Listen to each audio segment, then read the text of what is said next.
Let's start with some international news. The crisis over Ukraine has again intensified thanks to Russian President Vladimir Putin. He gave a lengthy speech today in which he aired out Russian grievances, made historical claims to Ukraine, and then announced that Russia will recognize the independence of two breakaway regions in eastern Ukraine. I deem it necessary to make a decision that should have been made a long time ago, to immediately recognize the independence and sovereignty of Donetsk People's Republic and Lugansk People's Republic. In case anybody missed the translation there, Putin then held a signing ceremony with documents recognizing the independence of the two regions, and here is the English play-by-play as reported by RT.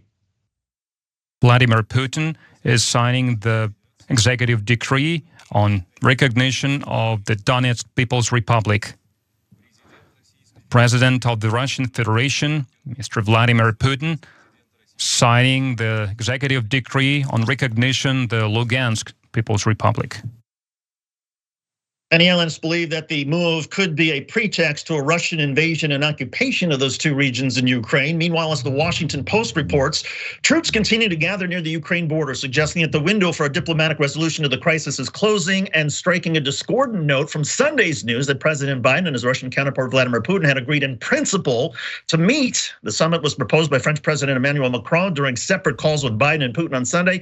Officials in Paris and Washington said the talks would go ahead only if Moscow doesn't attack.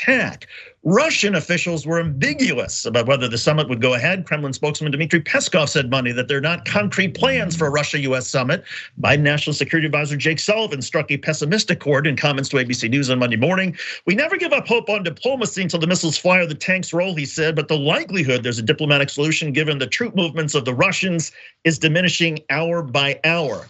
Meantime, the head of NATO is now condemning Russia's latest actions. "I condemn Russia's decision to extend recognition to the self-proclaimed Donetsk People's Republic and Luhansk People's Republic," said NATO Secretary General John Stoltenberg. "This further undermines Ukraine's sovereignty and territorial integrity, erodes efforts towards a resolution of the conflict, and violates the Minsk agreements to which Russia is a party." His statement went on to again accuse Russia of seeking a pretext to invade Ukraine. But at least as of the moment, Cenk, there's been no invasion, just perhaps even more pressure on Ukraine to see how they might respond. Okay, this is very mixed news. So I'm gonna break down both sides in a second. But first, the usual needless comical notes. So in that video of him signing the papers, I wasn't sure that there was enough space between the desks. Maybe a little further apart so they can't see each other at all.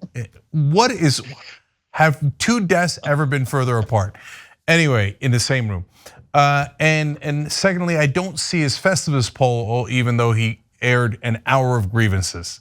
Now, having said all that, let's get to the meat of the matter, which is significant. So on the one hand, David, good news in that Russia did not cross the border, yet at least. And America's been saying now for weeks, any minute now, any second now, they're gonna invade, they're gonna invade. They've been saying the next couple of days for at least 2 weeks, maybe 3. And the last couple of days, they've been saying literally any hour now, Russia was going to invade. Now, they didn't, so that is good news number one. On the other hand, saying that those two regions should be independent states is not a good sign. And so Russia had amassed about 190,000 troops on the border. They have not retreated, they're still there as far as the latest updates are concerned. And this was a very bad speech by Russia. So we thought that there was some chance that America was largely bluffing for a great number of reasons that we explained over the last several weeks. And that we were provoking Russia more than anything else. We were hopeful that if we just said that Ukraine would not be in NATO, that it would largely resolve the matter, and that's the main thing that Putin was looking for. But David, it appears, no, that was not the main thing that he was looking for. That's certainly among the things he was looking for, but declaring these two regions independent republics is a very dangerous sign of more territorial ambitions and perhaps imminent war. And it raises the specter that rather than a full-scale invasion that goes all the way to Kiev, the capital of Ukraine, maybe it's just a Russian incursion into these particular regions where there is already strong Russian support, but the Ukrainian central government would argue, so what? You could go to any part of any country and find a majority population that might support or have some affinity for its neighbors. That doesn't necessarily mean it should be part of a different country. There was one troubling development that I saw over the weekend, Cenk, and that is, never mind the ambiguity from the Russians about whether or not they would attend the summit, but they were actually supposed to pull back tens of thousands of troops that were stationed at one particular area along the Ukraine border that Russians that said participated in an exercise that was now over. And then the Russians said, well, because we have a lot of tensions there, we're keeping those troops. And those troops are the ones that would have the easiest route to get to the capital of Kiev. So it's alarming on all sorts of levels.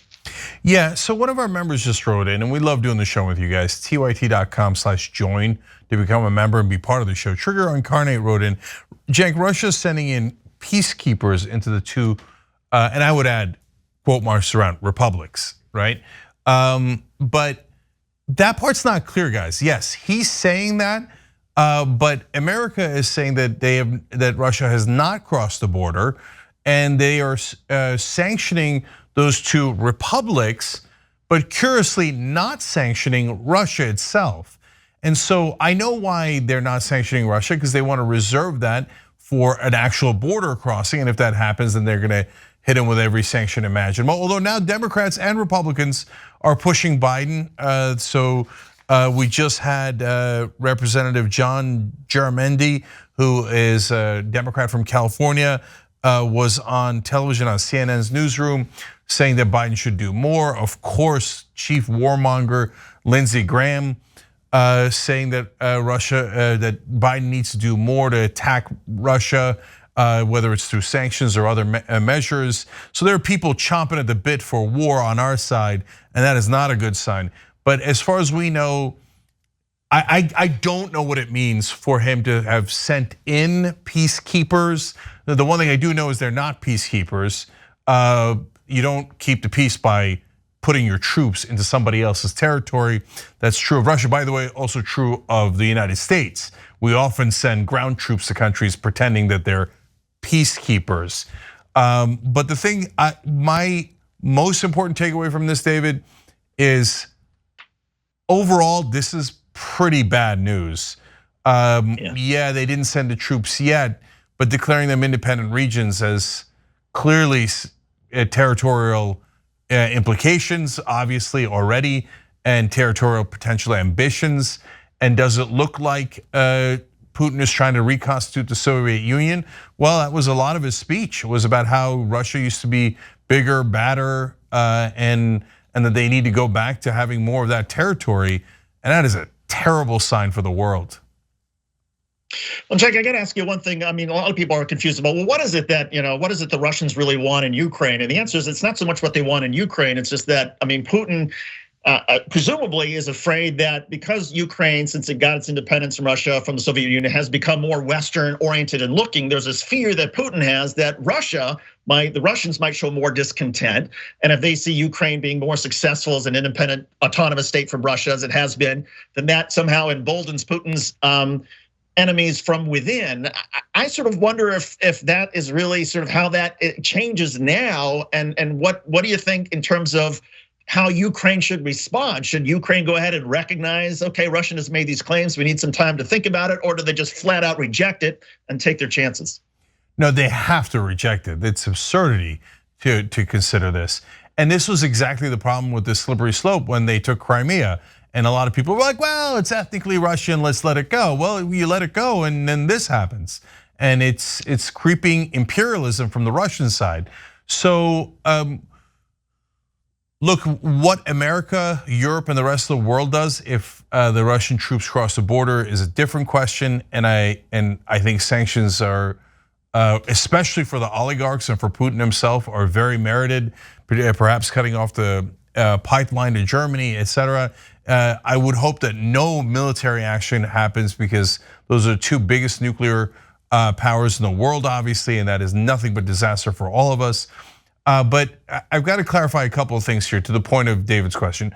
The legitimate concerns of Putin, in my opinion, are hey, NATO's now all over our border, and Ukraine is as close a country to Russia as there is, and then making them part of your military alliance is unacceptable, and putting missiles in there pointed at us is unacceptable. Now the reality is, I've always found the missile argument to be absurd because all of our missiles can reach Russia and all of their missiles can reach us. We don't need to be on anybody's border to reach those countries. But yes, countries historically have cared a lot about that, including the United States. We've told you many times, we nearly started World War III because the Russians put missiles in Cuba. So that was us reacting in a almost literally thermonuclear way when Russia did something similar in expanding their military alliance near our borders. So those are legitimate concerns of Putin. The illegitimate concerns are, well, Russia used to have a lot of territory and now we don't, and now I'd like some of it back. No, that is not remotely legitimate. It is, that's how you start World War III. It is imperialism, and for the weirdo, biased people who, historically America has had a news industry that's completely biased towards America. In fact, CNN cut off Putin's speech today. It's not just historic, it's today. He's doing Russian propaganda. Yeah, he's the leader of Russia. Cutting him off and not airing his side of the question as we might enter a gigantic war is deeply irresponsible. It's not news. It's you being biased, saying America's always right and we don't even want you to hear the other side. So that is clearly true, but there's now a contingent in America who are saying, no, Russia is right about everything. And if they want territory, of course, there's a couple of Russians in there. Of course they should take it, right? That's absurd and equally ridiculous, more ridiculous. So here I can give you easy examples. Okay, what if Mexico said, we should have New Mexico, that's historically ours. It even has the word Mexico in it. Well, those things would be very true. Then what if they turned down and said, well, ethnically, it's an enormous percentage of the people living there are Latino and very specifically, originally, ethnically Mexican. Well, that's also true. Okay, so under that logic, should we give New Mexico back? And I know some of you right now will be saying, right? But no, we should not give New Mexico back because it's, well, for 1,000 reasons, but also because this is how the world destabilizes. In case you need one more example, I'll give one from my own ethnic background. Well, the Ottoman Turks controlled a giant percentage of the world, stretching into North Africa, almost all of Eastern Europe, almost all of the Middle East, and into Russia. What if the Turks then went, okay, I'd like Israel back, and I'd like Egypt back, and I'd like parts of Russia back? Well, and by the way, there's tons of ethnic Turks in the former Soviet Union. The Turkic people dominate the Central Asian republics that used to be part of the Soviet Union.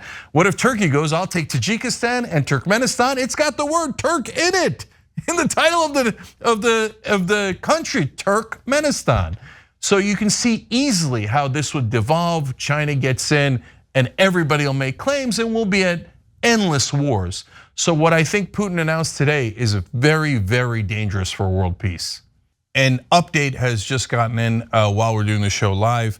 Putin has ordered peacekeeping troops into the two so-called breakaway regions. Until Russia declared them breakaway regions, they really weren't. They were part of Ukraine. Everybody considered them part of Ukraine, the entire international community. And now it looks like Putin is trying to take more territory back for Russia. And so as we speak now, we're live on the air. It is unclear if those ground troops have moved in, but the latest update is that Russia has ordered so-called peacekeeping troops in. You do not cross a border to keep the peace. You cross a border to start a war. So that's the latest from Russia. Thanks for watching The Young Turks, really appreciate it. Another way to show support is through YouTube memberships. You'll get to interact with us more. There's live chat emojis, badges. You've got emojis of me, Anna, John, JR. So those are super fun. But you also get playback of our exclusive member-only shows and specials right after they air. So all of that, all you gotta do is click that join button right underneath the video. Thank you.